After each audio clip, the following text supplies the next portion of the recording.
When you see your and your colleagues' names in an article that says you're working as a mercenary, you're a political agent of forces that are detrimental to Hungarian society, this is, of course, appalling. This is meant to send out a chilling message.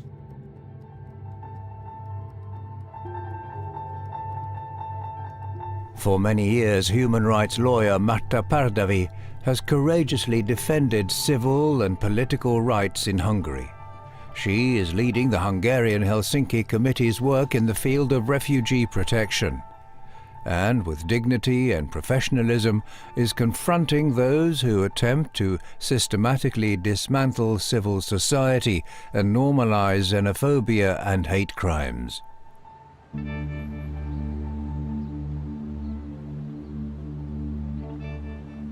They went from communist dictatorship to a champion of reform. But Hungary has again become an increasingly authoritarian state, now operating under a pretense of democracy. A propaganda machine directed by the right-wing extremist regime has assumed control of the media and information flow in the country, and new laws are being established that limit people's freedoms and rights. Our understanding of dictatorship or the past examples are not really perfectly fit to describe where we are now in Hungary and where we could be going as a society. It's very upsetting to see that some of the things that have really been improved since the political changes that took place in 1989 are being torn down. The government is what we termed as moving beyond the red lines. Moving beyond the red lines means crossing lines that have been drawn as minimum standards, as basic safeguards of a democratic system. Viktor Orbán has been in power almost a decade, during which Hungary has undergone dramatic changes. Corruption and xenophobia are on the rise, human rights organizations and regime critics are subjected to hate campaigns, and many people are forced into silence. The climate of talking about public issues, of public affairs, has changed significantly. Are you able to go out in the street and protest, for example, in a small town on political issues without having to consider the potential risks to your job or your family members' jobs? As a human rights organization, I think we're very concerned about where Hungary is going. Attention, attention. I'm warning you that you're at the Hungarian border, at the border cross, which is the property of the Hungarian government. This is a country where refugees from raging wars are met with barbed wire, tear gas and water cannons.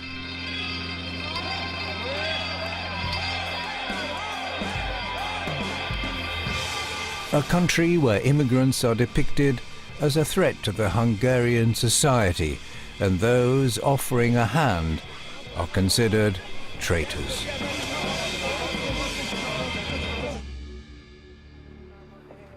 But despite the risk of arrest and prison, Marta and the Hungarian Helsinki Committee have helped many thousands of asylum seekers. It's very simple. I couldn't be here talking to you now, and I don't know what would happen. And you were caught as passing through Hungary by the police, or? Yeah, at the border they arrested me. And then they put you in detention for a long time. It's supposed to be for a long time, but I paid about 2,000 euros. Mm-hmm. And they let me out. As a bail, yes. Yeah. If you help asylum seekers or immigrants in Hungary, you are facing a 1-year-long prison sentence. This criminal threat against lawyers who provide legal assistance to asylum seekers is, I think, unheard of in the European Union. It actually means that people who assist others to get a fair trial, to have information about legal procedures, are under the risk of prosecution. Marta fears that the awakening of the outside world has come far too late, and that her own son will not grow up in a free and democratic country. Overall, I think it is a pretty bleak future. When I think of not only Hungarian society, but where Europe is going, yes, I'm very concerned. I think this